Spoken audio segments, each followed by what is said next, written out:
Hi there, welcome to the Call Cinema, and today we are in a different location. We're at the farm where I filmed a few videos at, but we're here for a very special reason. I got my pumpkin spice coffee, and I'm here to talk to you today about collecting VHS in 2025 and beyond.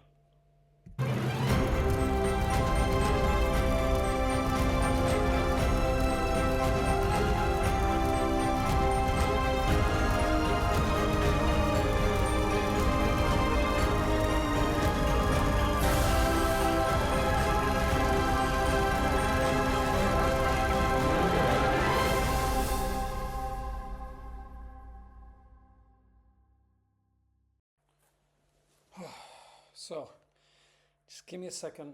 I have a bunch of VHS here that I've got queued up that I'm going to be watching within the next couple weeks. And I'll explain why, for me, it's still really important for collecting purposes to get VHS.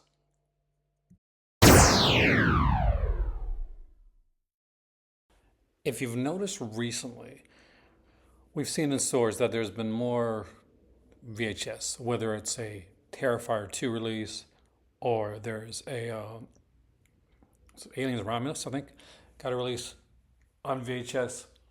And I'm not going to sit here and talk to you about VHS being the best quality for watching physical media in, or that it can compare to like a DVD or a Blu-ray or a 4K. It can't. It's not meant to.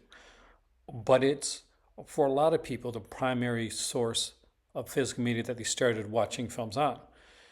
And it can be a great, wonderful nostalgia factor. And sometimes it can be a really fun thing for watching physical media. But let's talk about the negatives first.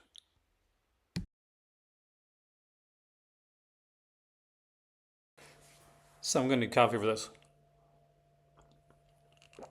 Beautiful pumpkin spice. So, VHS is one of the early forms of physical media in which we watched a lot of our shows back, if you're older like me, in the day. It's not the first, though. It's not even the first that I watched films on. The first thing that I watched movies on was a CED disc, and we'll talk about that in the future. But it stands for Capacitive Enhanced Discs, and it's kind of a cool thing to look into. And I don't have any, but when I do, I'll be doing a deep dive into that format as well. So what's the dark side? What's the downside for collecting VHS? Well, VHS tapes are normally, they're tapes, so they're bigger. They can have issues with, you have to check before you buy them because, they can go moldy. They can have issues with they're not stored properly. The quality is not going to be the same quality of a DVD, a Blu-ray, or 4K. It's going to be a lesser, different quality. Oftentimes, because it was done on VHS, and because TVs back then were CRT TVs, were tube TVs, they're the big ones that your parents had. That meant that a lot of the times they were meant to fit a 4x3 TV screen. So they didn't have the full picture, the widescreen.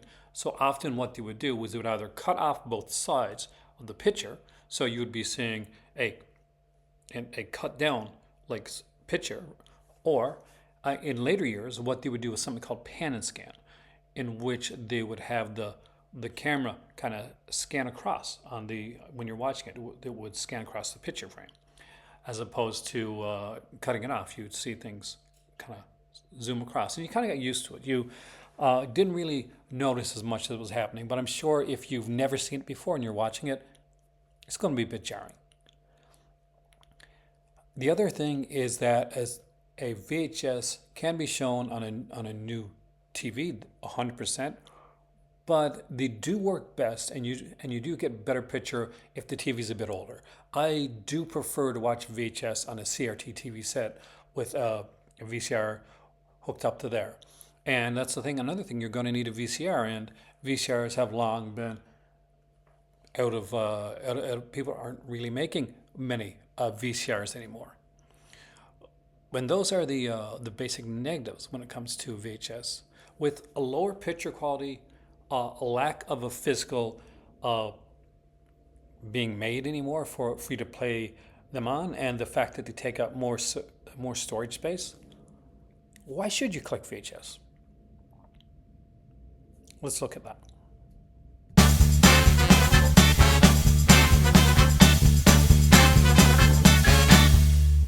This here is Gilbert and Sullivan's Mikado. It was done at the Stratford Festival back in, looks like it was done in 1999. And CBC, the Canadian Broadcasting Corporation, did off productions for all those of the festival that year, a bunch of Gilbert and Sullivan stuff. And they were all put on VHS. Now, some of these may have come over to DVD since then, but this is just a slight example of titles that may not have made it over to DVD or Blu-ray. Another thing is this was made for CBC television, and because it was made for CBC television, these things were made to be shown on a regular TV set. If you watch an older TV show, for instance, something that came out before the widescreen shows started happening, and what you see this happening, it's one of the pet peeves for a lot of people is they'll buy a TV show and they'll look and see that it's elongated, realizing that the TV show itself was actually shot in 4:3 and they're trying to elongate it to make it look widescreen and make it fit into a modern day television set when it's not meant to fit into that. It makes the picture off. It makes people sometimes look a bit like stretched. And other times they show parts of the screen that you're not supposed to see. So in the case of something like a Buffy or a Baywatch, you may see things off the screen, even like a platform or something that's not supposed to be there. But you see it because they've done a bad encoding of it to upgrade it to another format.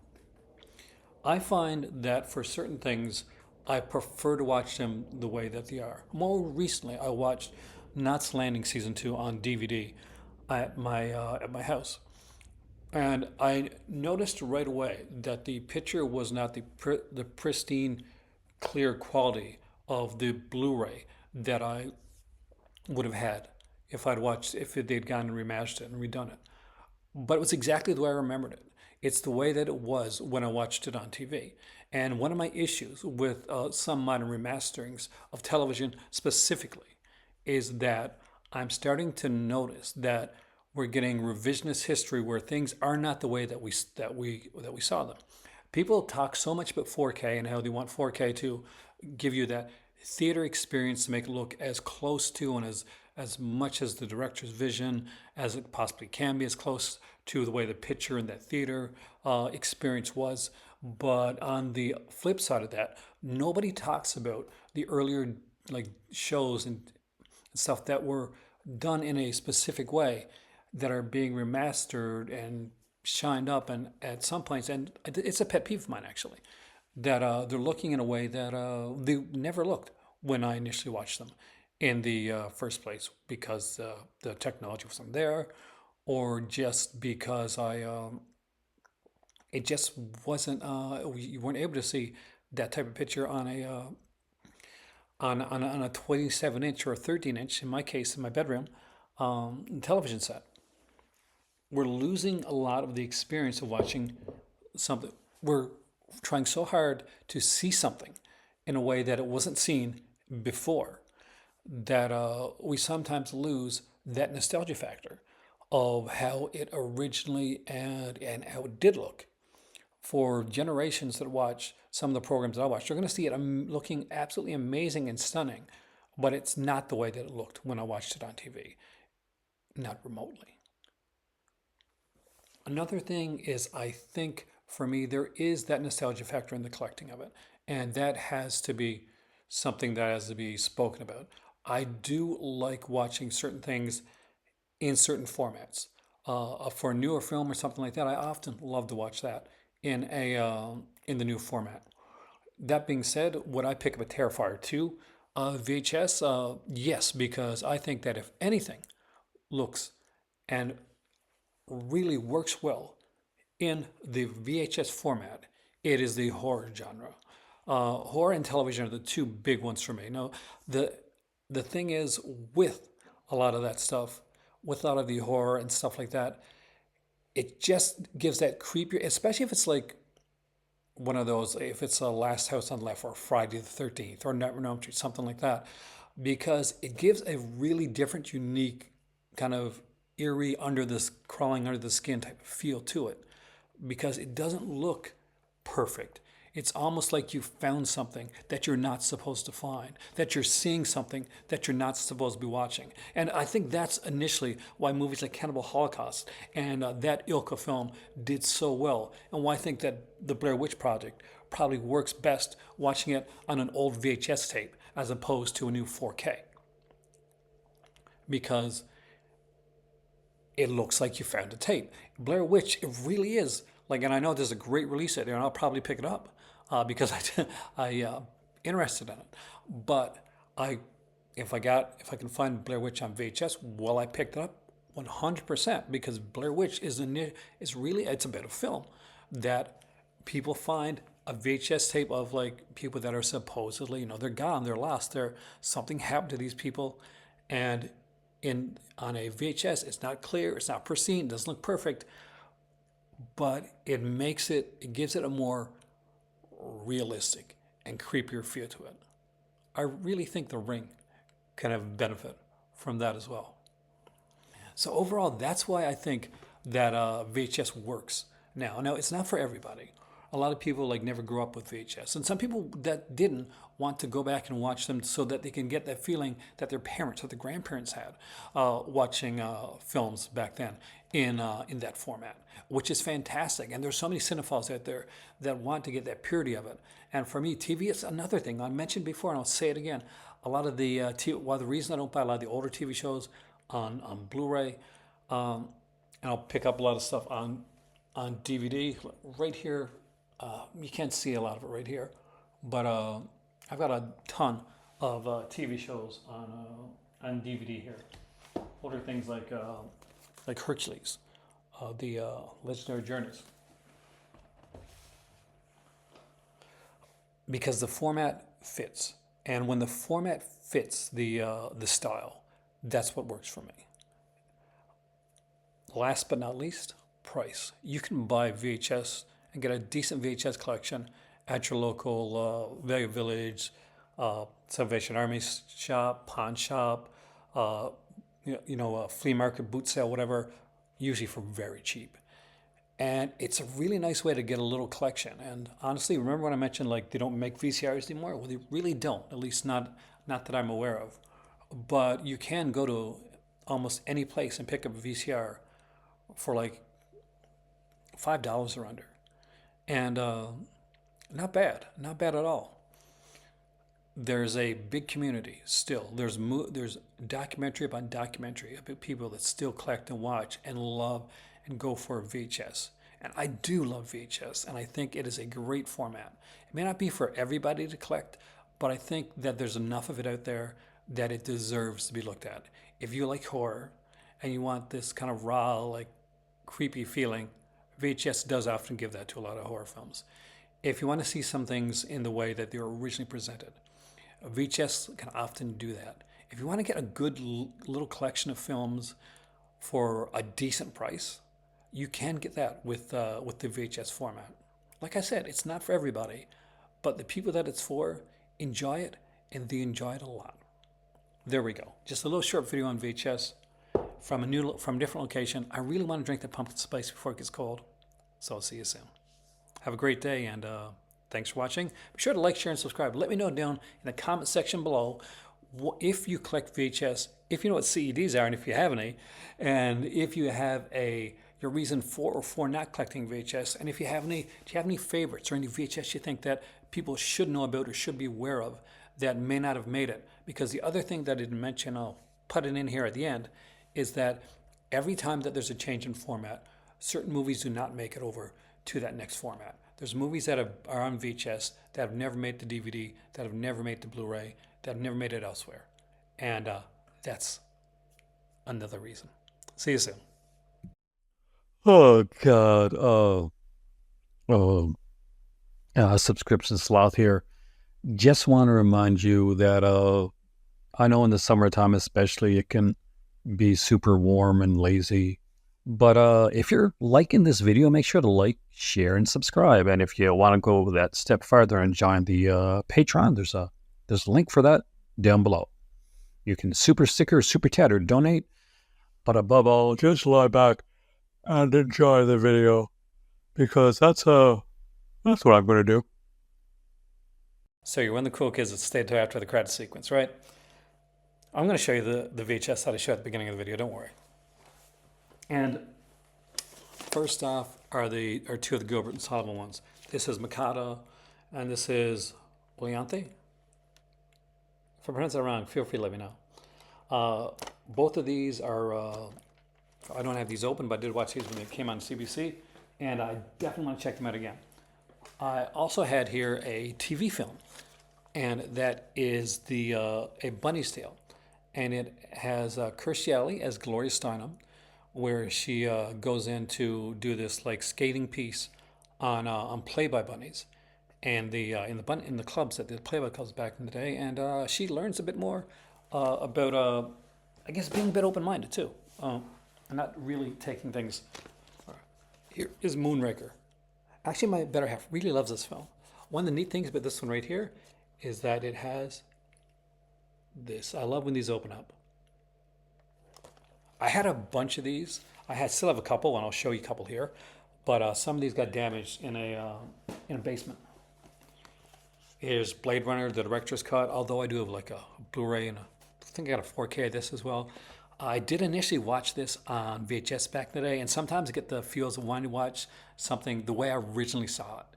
And this is one of those VHS that actually got into letterbox format. So they did do certain ones in VHS that were letterboxed. Here's a cool one. So this is Captain Power. I have the complete series on DVD, but on VHS there was a special thing about this. This wasn't just a TV series. It was a sci-fi TV series. It wasn't just a series. It was a game. So you could buy these Captain Power like ships with a little man inside of it, and there'd be a light on these bad guys on the screen, and you would shoot at the bad guys and score points on your thing. But the bad guys could shoot back at you and knock your man out of there. I don't think that works on the DVD, but it does work on the VHS. So I'm looking forward to hopefully down the road finding a Captain Power action figure with the ship and doing that. I've got a couple of these. This one here is a raid on Volcania. It's number 3, and there were 3 that were done. So like different skill levels. So this one here is skill level 3. So this is one of the harder ones. Had to pick this up because I remember watching this and being really peeved at the time that I saw it. And that is Saturday Night Fever. This is the PG version with all the good stuff cut out, right? But this is how I initially saw Saturday Night Fever. This one is still completely sealed and has never been opened up. It's one that I really, really am excited and glad that I have. I've got Iron Man, the original series here from Marvel. I love the look of this, and it has this very type of comic book style cover, even the old school thing in there as well. Before there was Anchor Bay, there was a company called they were called Star Maker, and they would be what Anchor Bay would become. So they put out titles like Breaking the Rules. Breaking All the Rules has never been put on, as far as I know, on DVD, Blu-ray, or 4K. At this point, this is the only way to watch this movie. Next up is this really cool release from HTV. It was the Gold series. It was one of the original like VHS titles that actually had special features on it. You can see the interview with Clive Barker, there's an unrated version of the film, cast and crew interviews, a special effects montage. I got a couple more and then we're done. I have the Sackets, which was again a TV Western. It's a 2-disc set that I want to watch. Some of these are still not open, and I want to open them, but it's really hard to break that seal. I've got Spy Maker, which it was the true story of like Ian Fleming, who wrote the James Bond books, and it stars Jason Connery as Ian Fleming. I've got another one here. I've got Live and Let Die with its original poster art. It opens up like this, so you can see, and want to pause there. You may be able to read that. And sometimes you find stuff at like at a shop or something like a gift store. We went to the Fort Lewisburg, and they had VHSs for the fort. So there's the people that are there, kind of like dressed up and reenacting history. And a lot of these here they done back day on VHS that never made it over to DVD. And last but not least, because it was a historical TV special, the Elvis '68 comeback special. 76 minutes of just incredible Elvis stuff. There you go. Thanks for watching after the credits and getting the bonus stuff. See you next time.